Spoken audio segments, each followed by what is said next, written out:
Welcome to all of you to this wonderful session of 24 Vani. And in this today's wonderful session, we are going to cover about the prokaryotic cell structure. ठीक है, तो आज हम जो basically cover करेंगे वो prokaryotic cell का structure cover करेंगे. ठीक है, लास्ट सेशन में हमने सेल थ्योरी के बारे में पढ़ा. अब ये प्रोकैरियोट और यूकैरियोट का मतलब क्या है, हमने वो सब कुछ कवर किया. अभी हम जो कवर करेंगे that is mainly upon the prokaryotic cell.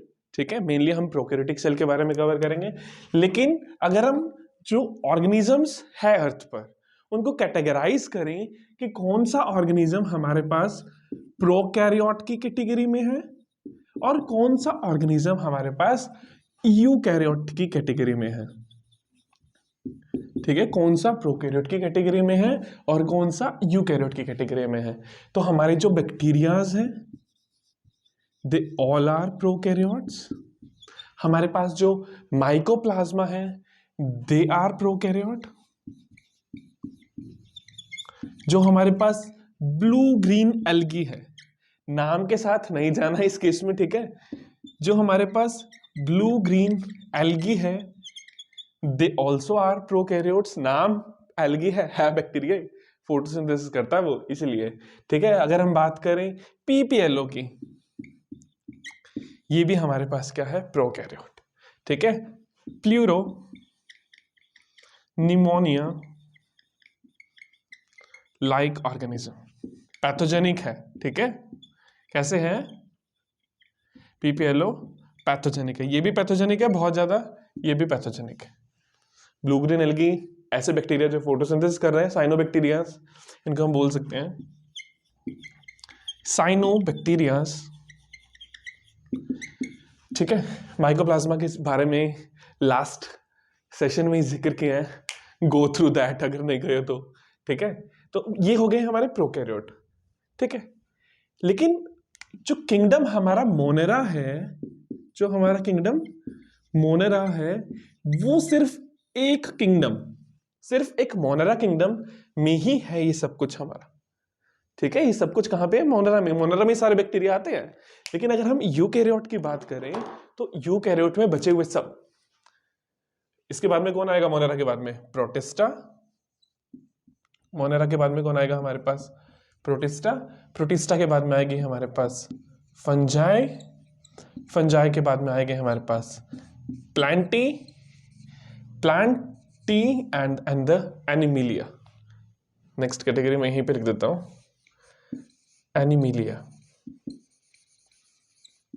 आई बात समझ में यहां तक, क्लियर है.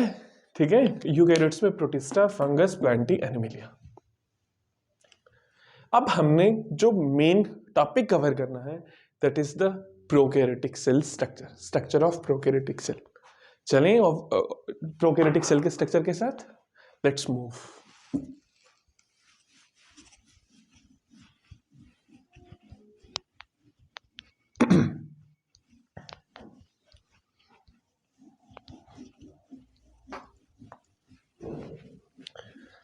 चलिए,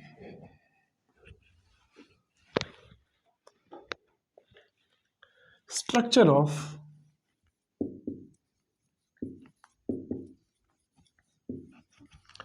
प्रोकैरियोटिक सेल.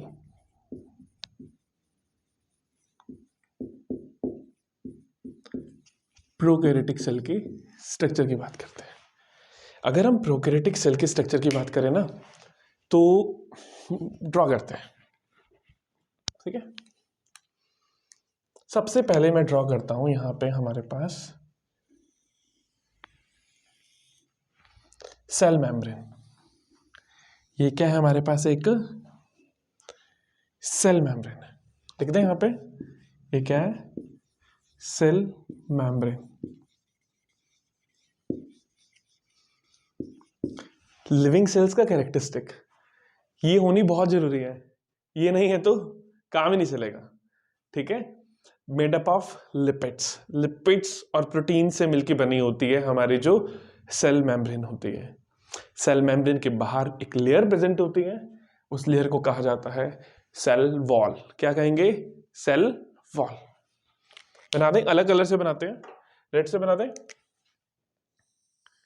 इसके बाहर एक लेयर और बना दी, and this layer is called the cell wall. ये रही हमारे पास सेल वॉल. अगर अब कॉम्पोजिशन की बात की जाए, बैक्टीरियल सेल वॉल के कॉम्पोजिशन की बात की जाए कि बनी किस सब पर्टिकुलर सब्सटेंस से हुई है. प्लांट वाली तो सबको याद होती है, प्लांट की सेलुलोज से मिलकर बनी हुई है. You have to learn about that. ये पेप्टिडोग्लाइकन से मिलकर बनी हुई है. This is made up of peptidoglycan.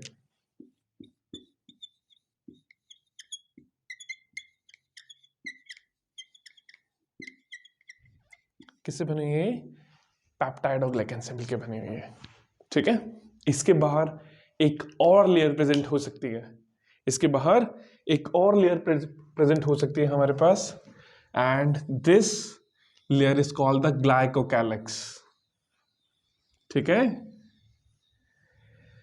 ये एक और लेयर हो गई हमारे पास, and this layer we call as glycocalyx.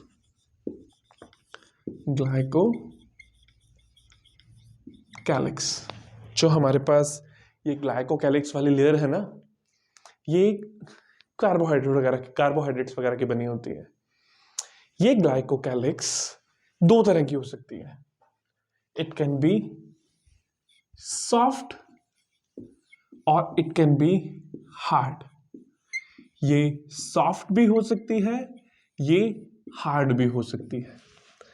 अगर ये सॉफ्ट है, स्मूथ है, तो हम इसको कहते हैं स्लाइम लेयर. क्या कहते हैं इसको? Slime layer. क्या कहते हैं इसको? Slime layer. कब? जब ये स्मूथ है, जब ये सॉफ्ट है. बट अगर ये हार्ड है तो इस लेयर को कहेंगे हम कैप्सूल. क्या कहेंगे हम इसको? कैप्सूल. ठीक है. तीन बात पढ़ी. सबसे अंदर वाली लेयर सेल मेम्ब्रेन है, लिपिड्स से मिलकर बनी हुई है. सबको पता है सेल मेम्ब्रेन किससे बने? लिपिड से. सेल मेम्ब्रेन के बाहर क्या प्रेजेंट है? सेल वॉल प्रेजेंट है. Cell wall is made up of peptidoglycan. किससे बनी हुई है? पेप्टिडोग्लाइकन से. उसके बाहर एक और लेयर प्रेजेंट है जिसका नाम है ग्लाइकोकैलिक्स. ग्लाइकोकैलिक्स सॉफ्ट तो स्लाइम लेयर, हार्ड तो फिर कैप्सूल. ठीक है. इसके अंदर जो हमारा कंटेंट फील्ड है, ठीक है, इसके अंदर हमारे पास जो सारा का सारा कंटेंट फील्ड है, that field content is cytoplasm. क्या है इसके अंदर? साइटोप्लाज्म. ये बना दिया मैंने साइटोप्लाज्म. अब हमने जैसे प्रोकैरियोटिक सेल के स्ट्रक्चर में पहले देखा था, ठीक है, याद होगा कि यहां पर न्यूक्लियस नहीं प्रेजेंट. न्यूक्लियस की जगह पर यहां पर एक स्पेशल सर्कुलर क्रोमोसोम प्रेजेंट है. ठीक है. यहां पर हमारे पास एक स्पेशल सर्कुलर क्रोमोसोम प्रेजेंट है, और इस स्पेशल सर्कुलर क्रोमोसोम को नाम दिया था हमने न्यूक्लियोइड. क्या नाम दिया था हमने इसको? Nucleoid. This is circular chromosome. ठीक है. This closed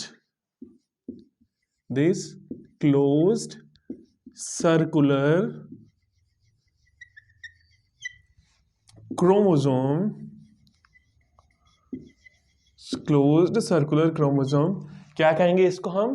nucleoid. We called it nucleoid. ये जो क्रोमोसोमल डीएनए है, ये हमेशा बैक्टीरियल सेल में एक ही होता है. कैसा है? एक ही है. ये जो हमारे पास डीएनए यहां पर प्रेजेंट है, अगर आपको थोड़ा सा आइडिया हो तो हमारी बॉडी में ना एक प्रोसेस होता है. ठीक है. अगर ये हमारी बॉडी में, थोड़ा सा रफ में समझा रहा हूं यहां पर, ठीक है, अगर ये हमारी बॉडी में किसी भी ऑर्गेनिज्म में डीएनए है, तो डीएनए क्या करता है? एक बॉस की तरह होता है और कमांड देता है, मैसेज देता है. और ये जो मैसेज होता है डीएनए का, that is in the form of RNA. वो किस फॉर्म में होता है? आरएनए की फॉर्म में होता है। उस मैसेज को एक प्रोटीन की फॉर्म में कन्वर्ट करवाया जाता है। किसकी फॉर्म में? प्रोटीन की फॉर्म में कन्वर्ट करवाया जाता है। और जो वो प्रोटीन है बनाने का काम, मतलब जो मैसेज दिया उस मैसेज को राइबोसोम कन्वर्ट करवा देते हैं प्रोटीन में। तो उस मैसेज को किसने रीड किया? राइबोसोम ने रीड किया। ठीक है, एक स्ट्रक्चर है जिसका नाम क्या है? राइबोसोम। उसने रीड किया और क्या बनाया? प्रोटीन बनाया। तो हर एक लिविंग सेल में ये प्रोसेस चल रहा होता है। डीएनए से आरएनए बनाया जाता है, मतलब डीएनए ने अपनी इंफॉर्मेशन को आरएनए के अंदर कन्वर्ट करवाया, आरएनए के अंदर भेजा, और आरएनए ने उस इंफॉर्मेशन को प्रोटीन के फॉर्म में भेजा। I am not introducing the exact terms behind it, +2 में पढ़ाऊंगा वो। ठीक है, ठीक है, वो हम पढ़ेंगे मॉलिक्यूलर बेसिस ऑफ इनहेरिटेंस में।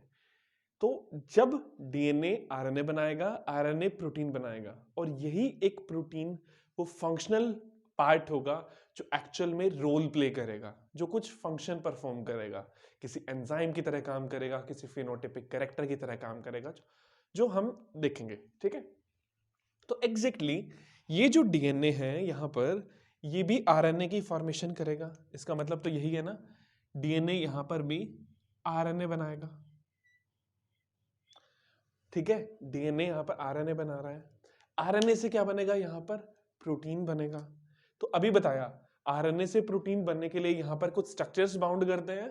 ठीक है, इन ऑर्गेनेलीज का क्या नाम है हमारे पास? राइबोसोम्स। बना दें यहां पे इसके ऊपर ribosomes.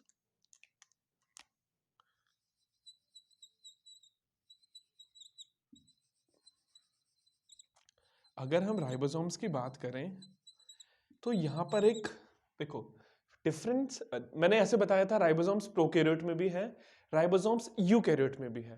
But what is the difference between the ribosomes of prokaryotes and the eukaryotes? Difference क्या रहेगा यहाँ पर? अगर हम बात करें प्रोकैरियोट्स में मिलने वाले राइबोसोम्स की, that is of a special type जिनको कहा जाता है 70S टाइप ऑफ राइबोसोम। क्या कहेंगे हम इन्हें? 70S type of ribosome. S here denotes Swedberg unit, ये यूनिट है। ठीक है, इससे कंफ्यूज नहीं होना है। 70S type of ribosome. और जो ये 70 वर्ड है, ये दो चीजों के कॉम्बिनेशन से बना है हमारे पास, 50 और 30।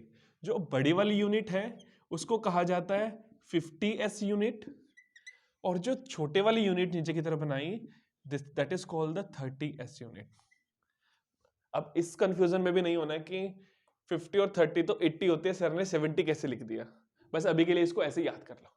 ठीक है, ठीक है, क्योंकि जो इसका मतलब इसको मेजर करने का तरीका है ना, ठीक है, उसमें जब इनको अलग अलग मेजर किया जाता है, इससे 50 और की यूनिट आती है, इसकी 30 की यूनिट आती है। जब उनको एक साथ मेजर किया जाता है तो 70 की यूनिट आती है। ये सिंपल मैथ्स नहीं है कि 50 और 30 80 होगा, है ना, ऐसा नहीं है। रिमेंबर कि जो 70S राइबोसोम्स है वो दो यूनिट से मिलकर बना हुआ है। बड़ी वाली यूनिट 50S है, छोटे वाली यूनिट 30S है। ये वाली बात क्लियर है?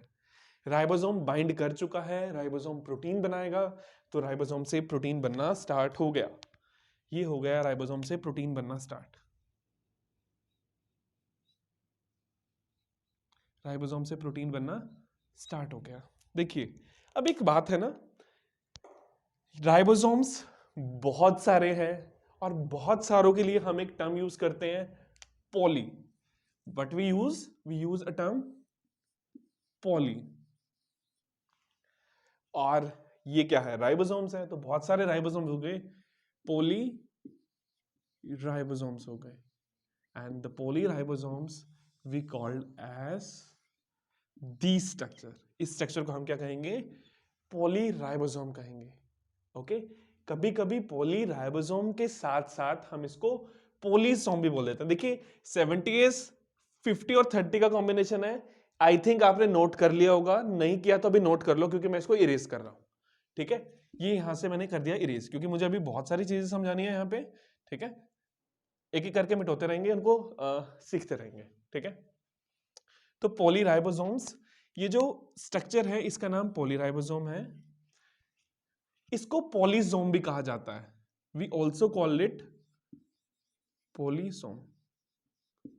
हम इसको क्या बोल सकते हैं, पॉलीसोम भी बोल सकते हैं। I think this is clear कि ये पॉलीराइबोसोम है और इसको पॉलीसोम भी कहा जा सकता है।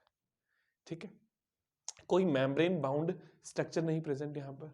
वन मोर थिंग, यहाँ पे आपने ये तो सीख लिया कि जो राइबोसोम है 70 इस टाइप के हैं, 50 और 30, बड़ी यूनिट का नाम 50 है, छोटी यूनिट का नाम 30 है, लेकिन इसकी डायमेंशंस भी याद करनी है आपको।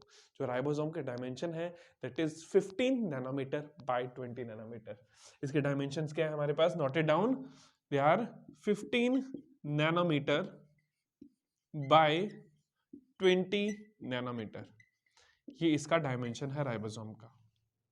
ठीक है, 15 बाय 20 के स्ट्रक्चर है हमारे पास। ठीक है, नेक्स्ट पार्ट पे मूव करते हैं। ठीक है, अब यहाँ जैसे एक तुमने सुना होगा ऑलवेज, ये वाली बात हम 9th क्लास में अच्छे से सब लोग याद करते हैं। वी लर्न इट लाइक कि mitochondria is called the power house of the cell. Mitochondria क्या है, power house of the cell है। बट मैंने अभी आपको थोड़ी लास्ट सेशन में अगर आपको याद हो, मैंने तो ऐसे कहा था कि यहाँ पे माइटोकॉन्ड्रिया होता ही नहीं है।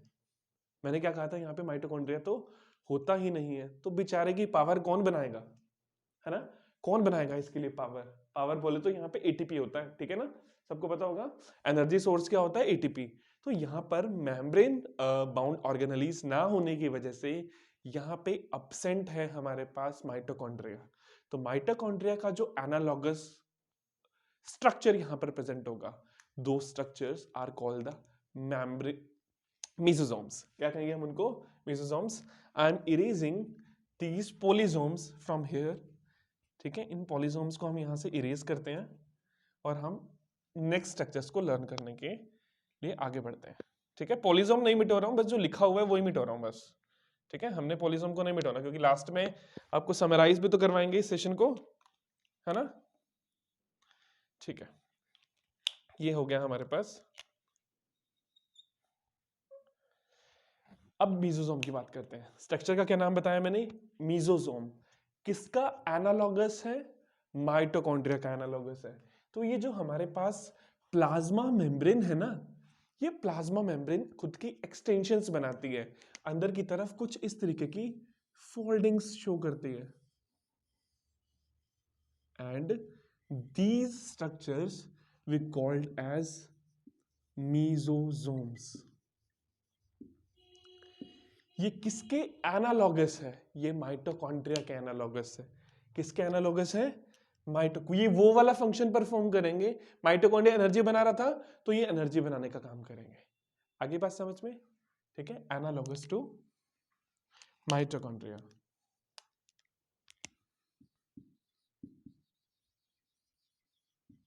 Analogous to mitochondria, short form में लिख दिया माइटोकॉन्ड्रिया। ठीक है, अगर हम मेसोसोम के और अलग फंक्शंस देखें, ठीक है, मेसोसोम के अगर हम अलग अलग फंक्शंस देखें, तो पहली बात तो जो हमारा मेसोसोम है, ठीक है, एक बार न्यूक्लियोइड को भी मिटा देते हैं। जो हमारे पास मेसोसोम्स है, ठीक है, ये अलग अलग फॉर्म में मिल सकते हैं। ये हमें लैमेली की फॉर्म में मिल सकते हैं, ट्यूब्यूल्स की फॉर्म में मिल सकते हैं, वेसिकल्स की फॉर्म में मिल सकते हैं।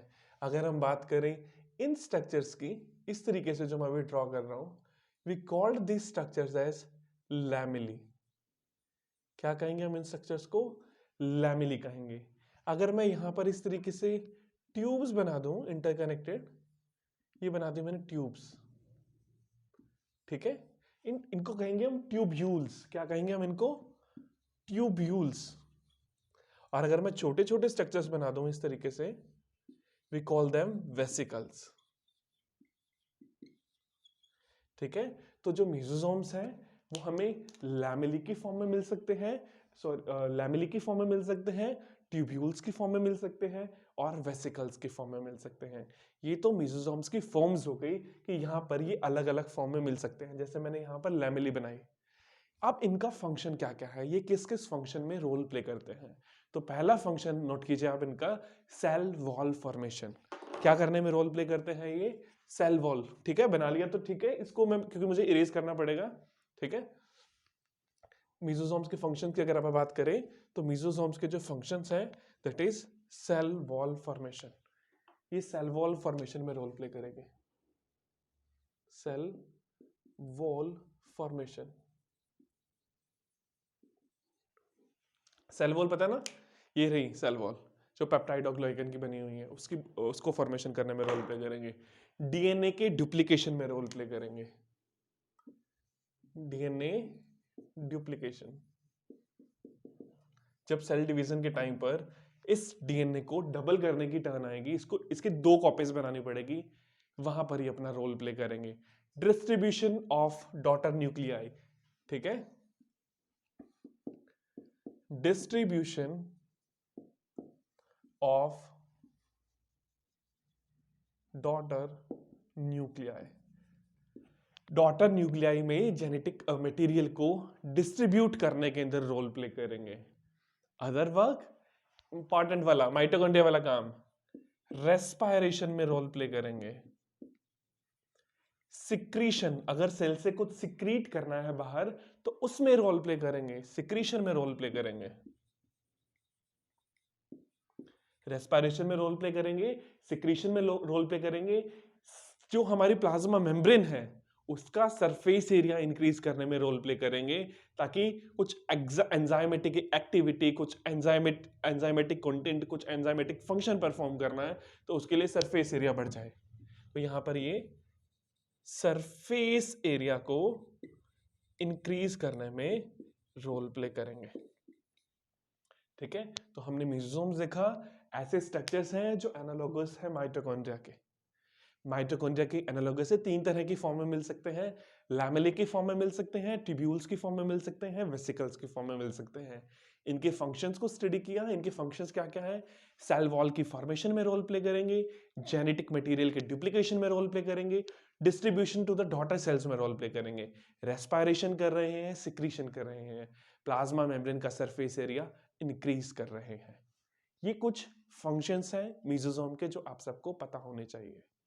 आई थिंक यहां तक की बातें क्लियर है। ठीक है, अब कुछ bacteria we know they perform the function of photosynthesis, वो फंक्शन ऑफ फोटोसिंथेसिस परफॉर्म करते हैं। But the problem again arise, problem क्या है, मेम्ब्रेन बाउंड ऑर्गेनेलिज तो होने ही नहीं चाहिए, क्योंकि जो क्लोरोप्लास्ट है या प्लास्टिड है जो फोटोसिंथेसिस करने में रोल प्ले कर रहा है, वो प्लास्टिड्स यहां नहीं मिलते।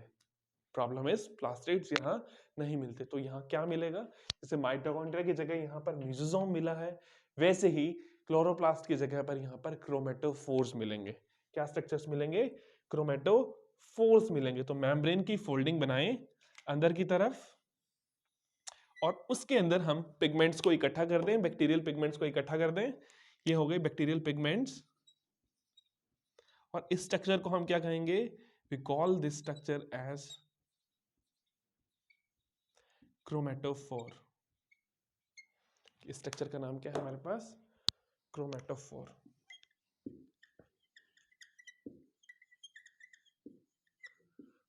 उन बैक्टीरियाज में मिलेगा जो बैक्टीरियाज फोटोसिंथेसिस करेंगे। हालांकि मेजॉरिटी ऑफ बैक्टीरिया हेटेरोट्रॉफिक है, ऑटोट्रॉफिक नहीं है, बट जो ऑटोट्रॉफिक बैक्टीरिया होंगे उनके अंदर पिगमेंट्स तो मिलेंगे, तो पिगमेंट्स किन स्ट्रक्चर्स में स्टोर मिलेंगे, क्रोमेटोफोर्स के अंदर वो पिगमेंट्स हमें स्टोर मिलेंगे। यहां तक की बातें क्लियर है। ठीक है, क्रोमेटोफोर हमने बना दिया। इसके अलावा अब और क्या क्या प्रेजेंट होगा, इसके अलावा इसके अंदर हमें गैस वैक्यूल्स मिल सकते हैं। क्या मिल सकते हैं, कुछ छोटे छोटे गैस वैक्यूल्स मिल सकते हैं।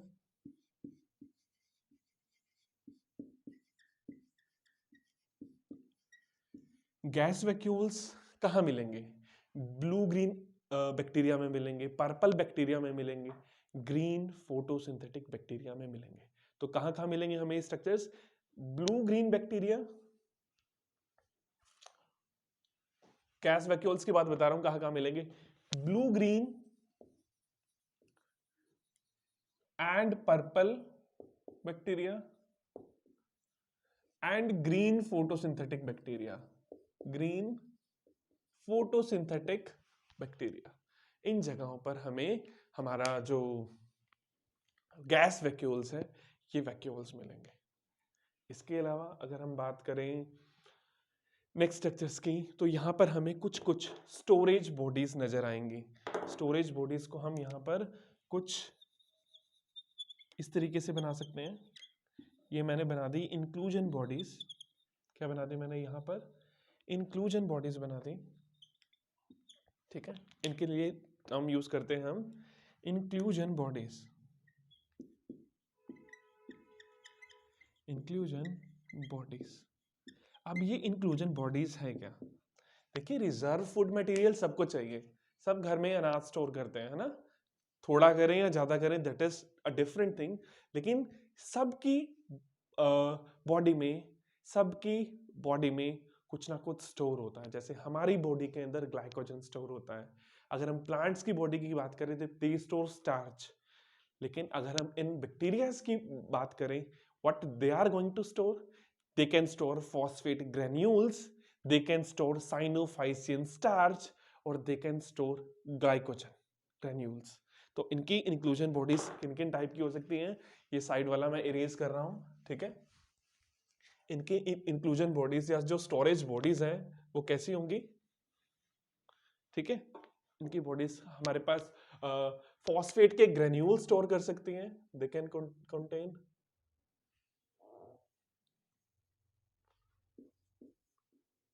phosphate granules, साइनोफाइसियन स्टार्च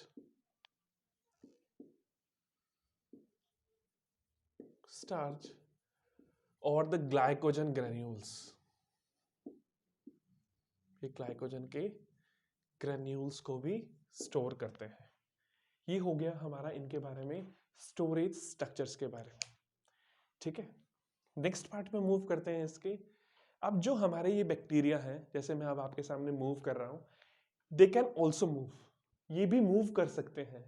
दे अब जब कोई चीज मूव करती है तब हम उसके लिए जो टर्म यूज करते हैं, we call this particular term as motile. तो हमारे बैक्टीरियाज मोटाइल भी हो सकते हैं, हमारे बैक्टीरिया मोटाइल भी हो सकते हैं, और हमारे बैक्टीरिया नॉन मोटाइल भी हो सकते हैं।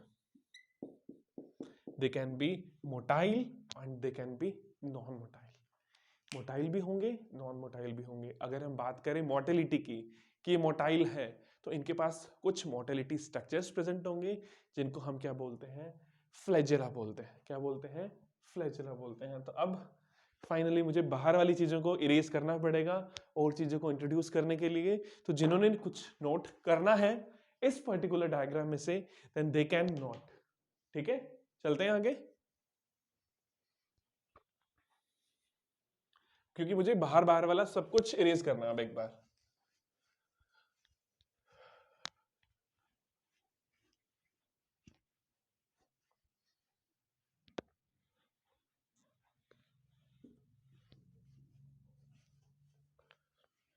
देखिए, अगर इसके पास मोटिलिटी ऑर्गन प्रेजेंट है, तो उस मोटिलिटी ऑर्गन को हम कहते हैं फ्लैजिला।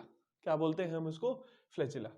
और एक जो फ्लैजिला हमारे पास प्रेजेंट होता है, ठीक है, जो हमारे पास फ्लैजिला प्रेजेंट होता है, कंप्लीट जो स्ट्रक्चर बनाया है मैंने, थोड़ा सही नहीं बना, बट दिस इज फ्लैजिला। ये क्या है हमारे पास? फ्लैजिला है। इसको मोटिलिटी प्रोवाइड करवाता है। कहां पे प्रेजेंट होता है? मोटाइल बैक्टीरियाज में प्रेजेंट होता है। That is constituted of 3 things. चलो मैं इसको थोड़ा सही बना दूं। आप भी कहोगे सर क्या बना दिया, डरा दिया। ये लीजिए, थोड़ा सही बन गया। इसके पास 3 पार्ट्स होते हैं, एक जो बेस में प्रेजेंट है, और एक जो हुक की फॉर्म में है, और एक जो बाहर की तरफ है। 3 चीजें हैं, फिलामेंट जैसा बाहर वाला। तो जो बेस में प्रेजेंट है, जो बेस में प्रेजेंट है, that is called the basal body. क्या कहेंगे? Basal body. जो हुक जैसा है उसको हुक ही कहेंगे। हुक जैसा है इसको हुक ही कहेंगे। और ये जो फिलामेंट की तरह दिख रहा है, दिस इज अ फिलामेंट। क्या है? फिलामेंट है। तो एक फ्लैजिला जो इसको मोटिलिटी प्रोवाइड करवा रहा है, that is constituted of three things. The lowest part is called the basal body, the next part is called the hook, जो hook जैसा है, and the last one flagella like structure, filament. Clear है? ये complete structure है हमारे पास flagella का, but इसके पास कुछ और स्ट्रक्चर्स भी प्रेजेंट हो सकते हैं. Those are called fimbriae. क्या कहेंगे? फिम्ब्रे कहेंगे. बनाऊं फिम्ब्रे? ये देखिए मैंने कुछ स्ट्रक्चर्स बना दिए. ब्रिस्टल लाइक स्ट्रक्चर्स हैं, ये फिम्ब्रे है.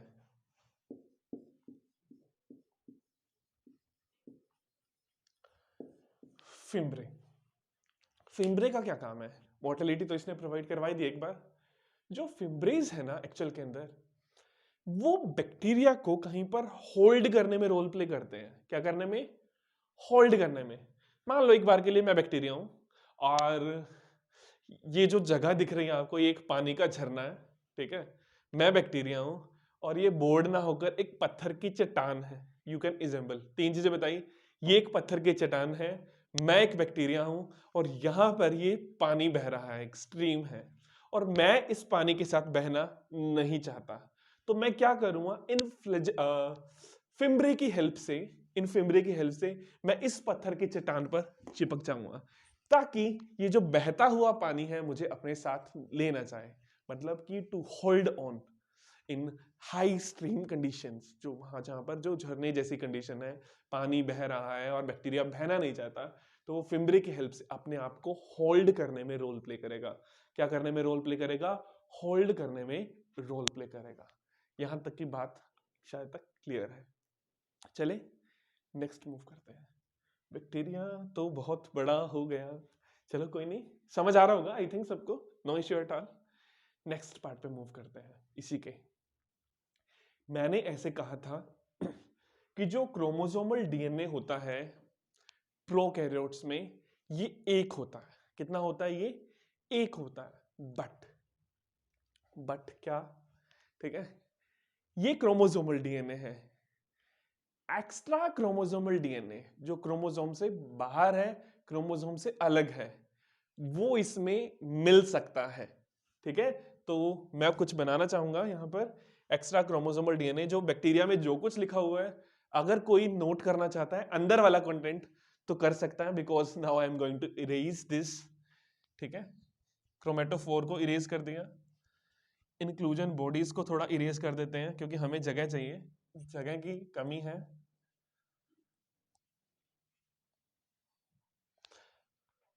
Gas vacuoles. आज हम ग्राम पॉजिटिव और नेगेटिव करने की सोच रहे थे, but we will continue gram positive and negative in the next class. अभी के लिए हम इस बैक्टीरिया के स्ट्रक्चर को ही खत्म करेंगे. ठीक है, मैंने इसको मिटाया क्यों? क्योंकि मुझे कुछ बताना था. ठीक है, हाँ जी. तो हमारे पास इस bacterial chromosome nucleoid circular chromosome के अलावा भी कुछ एक्स्ट्रा क्रोमोसोमल डीएनए प्रेजेंट हो सकता है. क्या कहते हैं हम इसको? Extra chromosomal DNA. This is not chromosomal DNA. Chromosomal DNA एक ही होगा, क्रोमोसोमल डीएनए एक ही होगा. ये वाला एक्स्ट्रा क्रोमोसोमल डीएनए है. और जो हमारे पास ये एक्स्ट्रा क्रोमोसोमल डीएनए है, दिस इज कॉल्ड प्लाज्मिड. क्या कहा जाता है इसको? इसको कहा जाता है प्लाज्मिड. डेफिनेशन लिखे प्लाज्मिड की. प्लाज्मिड इज, चलो मैं बोलता हूं, आप सब लिखिए. ठीक है, प्लाज्मिड इज एक्स्ट्रा क्रोमोसोमल. कैसा है? एक्स्ट्रा क्रोमोसोमल है. Autonomously replicating. कैसा है? ऑटोनोमसली रेप्लिकेटिंग, अपने आप रेप्लिकेट होने वाला. उसको कोई फर्क नहीं पड़ता कि ये रेप्लिकेट कर रहा है या नहीं कर रहा. इसका जब रेप्लिकेट करने का टाइम आएगा, ये करेगा, अपने आप करेगा, without any permission of this main DNA. ठीक है, तो plasmid is extra chromosomal autonomously, अपने आप autonomously replicating DNA which provide some extra benefits, which provide some extra benefits to the bacterial cell. जो बैक्टीरिया के सेल को कुछ extra benefits provide करवाएगा. अगर हम डेफिनेशंस पूरी हो चुकी हैं, ठीक है, रिलैक्स। अब जो ये जो हमारे पास प्लाज्मिड है, ये किस तरीके से, इसका ये है क्यों? देखिए पहली बात कि अगर ये नहीं है तो इस बैक्टीरिया को कोई फर्क नहीं पड़ता, इस बैक्टीरिया को कोई फर्क नहीं पड़ता अगर ये डीएनए नहीं है। अभी तक नहीं था ना, तभी भी बैक्टीरिया तो बोर्ड पे था। तो मतलब अगर ये डीएनए प्लाज्मिड डीएनए बैक्टीरिया में नहीं है तो भी बैक्टीरिया को कोई फर्क नहीं पड़ता। But if this is present, but अगर ये प्रेजेंट होगा तो बैक्टीरिया को कुछ एक्स्ट्रा बेनिफिट्स मिलेंगे। क्या मिलेंगे? प्लाज्मिड की वजह से कुछ एक्स्ट्रा बेनिफिट्स मिलेंगे। Now what are these extra benefits? ये एक्स्ट्रा बेनिफिट्स क्या है? दो एक्स्ट्रा बेनिफिट्स के बारे में बता रहा हूं, ठीक है। दो एक्स्ट्रा बेनिफिट्स हमारे पास क्या क्या है? The first benefit is, let me write it here. The first benefit is antibiotic resistance. क्या है? Antibiotic resistance. And the second benefit is fertility factor. Fertility factor. दो याद कर लो, जीवन सफल हो जाएगा, ठीक है। दो बेनिफिट्स याद कर लो, जीवन सफल हो जाएगा। एंटीबायोटिक रेजिस्टेंस और fertility factor, what actually they are. Antibiotic resistance का मतलब हमारे पास यहाँ पे क्या है कि मैं कहता हूं कि ये बैक्टीरिया है, इस बैक्टीरिया में प्लाज्मिड प्रेजेंट है और ये प्लाज्मिड कुछ ऐसा बना रहा है जिसकी वजह से ये बैक्टीरिया एंटीबायोटिक में सरवाइव कर सकता है। ये मान लीजिए मैंने एक चुल्लू भर पानी नहीं बनाया, चुल्लू भर एंटीबायोटिक डाल ली, कोई दवाई डाल ली, एंटीबायोटिक डाल ली। अब अगर इस बैक्टीरिया को चक कर मैं इस दवाई में, इस एंटीबायोटिक में डिप करता हूं और बाहर निकालता हूं, तो दो केस हो सकते हैं, या तो ये मर जाए या ये बैक्टीरिया सरवाइव कर जाए। सरवाइव कब करेगा? जब इसमें एंटीबायोटिक के लिए रेजिस्टेंस वाला प्लाज्मिड प्रेजेंट है, जो एंटीबायोटिक के लिए क्या कर रहा है? रेजिस्टेंस प्रोवाइड कर रहा है, तब तो वो सरवाइव कर जाएगा, अदरवाइज वो सरवाइव नहीं कर सकता। तो देखिए एक्स्ट्रा बेनिफिट मिल गया ना। अदरवाइज तो बैक्टीरिया सरवाइव कर रहा था, लेकिन कभी बात आ जाए एंटीबायोटिक की तो उस केस के अंदर उसको एक्स्ट्रा बेनिफिट मिल जाएगा। अगर ये प्रेजेंट होगा तो बैक्टीरिया सरवाइव कर जाएगा एंटीबायोटिक से, ठीक है। आई थिंक समझ में आ गया एंटीबायोटिक रेजिस्टेंस। सेकंड पे मूव करते हैं, फर्टिलिटी फैक्टर। अगर इस पर्टिकुलर प्लाज्मिड में, ठीक है, फर्टिलिटी फैक्टर प्रेजेंट है। Now what is fertility factor? थोड़ा सा फर्टिलिटी फैक्टर के बारे में बात करते हैं। पहली बात तो ये प्लाज्मिड है, इस प्लाज्मिड में मैं कह रहा हूं कि इसमें फर्टिलिटी फैक्टर है, तो इस बैक्टीरिया को हम F पॉजिटिव बैक्टीरिया कहेंगे, क्योंकि इसमें क्या प्रेजेंट है? फर्टिलिटी फैक्टर प्रेजेंट है, इसलिए इसको F पॉजिटिव कहेंगे। अगर कोई बैक्टीरिया ऐसा है जिसमें फर्टिलिटी फैक्टर नहीं प्रेजेंट, उसमें प्लाज्मिड तो प्रेजेंट है लेकिन फर्टिलिटी फैक्टर नहीं प्रेजेंट, या प्लाज्मिड भी नहीं प्रेजेंट, तो उस केस के अंदर उस बैक्टीरिया को F नेगेटिव बोल देंगे कि उसमें वो फर्टिलिटी फैक्टर नहीं है, उसमें वो फर्टिलिटी फैक्टर नहीं है। यहां तक की बात समझ में आ गई? यहां तक की बात समझ में आ गई, ठीक है। अब जिसके अंदर ये फर्टिलिटी फैक्टर प्रेजेंट है, जिसके अंदर ये फर्टिलिटी फैक्टर प्रेजेंट है, उसके बाहर एक एक्स्ट्रा स्ट्रक्चर प्रेजेंट होगी जिसको हम बोलते हैं पिलाए, ठीक है। जिस स्ट्रक्चर को हम क्या बोलेंगे? पिलाए। ये बना दिया हमने इसके बाहर पिलाए। व्हाट इज दिस पिलाए नाउ? अब ये पिलाए क्या है? पिलाए एक एक्सटेंशन है, बॉडी की बाहर एक्सटेंशन है, जैसे फिम्बरे है वैसे ही उसी तरीके से एक एक्सटेंशन है, बट इसका एक मेजर फंक्शन है। पहली बात एक तब प्रेजेंट है जब ऐसा प्लाज्मिड प्रेजेंट है जिसके अंदर फर्टिलिटी फैक्टर प्रेजेंट है, उसी के ऊपर ये पिलाए बनेगा। पिलाए हेल्प करता है एक स्पेशल इवेंट में, and the event is primitive type of sexual reproduction. ये तो सबने सुना होगा सेक्सुअल रिप्रोडक्शन होता है, बट मैं साथ में कुछ टर्म यूज कर रहा हूं, मैं टर्म यूज कर रहा हूं primitive type of sexual reproduction, ठीक है। और उस प्रिमिटिव टाइप के सेक्सुअल रिप्रोडक्शन का नाम है कॉन्जुगेशन। क्या कहेंगे उसको? कॉन्जुगेशन। थोड़ी सी कहानी कॉन्जुगेशन की सुना देता हूँ, ठीक है, थोड़ी वियर्ड सी है, ठीक है, सुन लीजिए। मिटा दूं फ्लैजिला? हो गया, बहुत मोटेलिटी हो गई, चलिए मिटा दिया, ठीक है। ये हमारे पास एक बैक्टीरिया है, ये हमारे पास एक बैक्टीरिया है, जिस बैक्टीरिया में खुद का क्रोमोसोम प्रेजेंट है। इस क्रोमोसोम के साथ हमारा ये फर्टिलिटी फैक्टर वाला प्लाज्मिड प्रेजेंट है, तो ये बैक्टीरिया का नाम हो गया F पॉजिटिव। अब इसके ऊपर ये प्लाज्मिड प्रेजेंट है, तो ऑब्वियसली बात है इसके ऊपर डैम श्योर ये पिलाए प्रेजेंट होगी। ये रही इसके ऊपर ये पिलाए, है ना। एक बात सबको पता लग गई। अब एक बैक्टीरिया और प्रेजेंट है जिसके पास खुद का डीएनए तो प्रेजेंट है, बट उसके अंदर ये जो हमने भी स्ट्रक्चर बनाया, प्लाज्मिड बनाया, ये प्लाज्मिड नहीं है। तो इस बैक्टीरिया का नाम क्या हो जाएगा? F negative. क्या नाम हो जाएगा? F negative. ये पिलस हेल्प करता है इसको इसके साथ ज्वाइन करने में। हो गया ज्वाइन। अब ये प्लाज्मिड क्या करेगा? अपनी एक कॉपी बनाएगा और अपनी कॉपी को इसके अंदर भी भेज देगा। अपनी कॉपी को इस पाइलस के थ्रू एक कॉपी बना के इसके अंदर भेज देगा। उसके बाद में ये जो ब्रिज बना है, ये ब्रिज टूट जाएगा। ये ब्रिज बना था, इस ब्रिज का नाम था कॉन्जुगेशन ब्रिज। क्या नाम था? Conjugation bridge. ये ब्रिज टूट जाएगा। पहले ये F पॉजिटिव था, ये F नेगेटिव था, क्योंकि इसमें प्लाज्मिड नहीं था। इसने अपना प्लाज्मिड इसमें भेज दिया, एक कॉपी बनाकर भेज दिया, तो ये भी F पॉजिटिव हो गया। ये तो पहले से, एक तो F पॉजिटिव पहले से ही था, ये भी F पॉजिटिव होगा क्योंकि इसके अंदर भी अब प्लाज्मिड जा चुका है।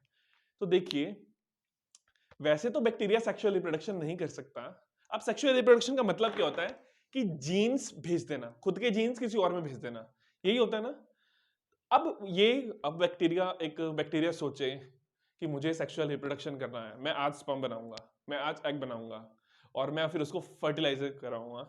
ये तो अभी तक तो पॉसिबल नहीं है, इन फ्यूचर का मुझे पता नहीं, लेकिन bacteria can go for this type of sexual reproduction event, and this event is called the conjugation. और इस इवेंट को क्या कहा जाता है? कॉन्जुगेशन कहा जाता है। आई थिंक 2 एक्स्ट्रा बेनिफिट समझ में आ गई। एंटीबायोटिक से बचेगा कैसे, और फर्टिलिटी फैक्टर काम कैसे करेगा, और ये कॉन्जुगेशन कैसे होगा, ये सब कुछ आप सबको समझ में आ गया होगा। आ गया सबको समझ में?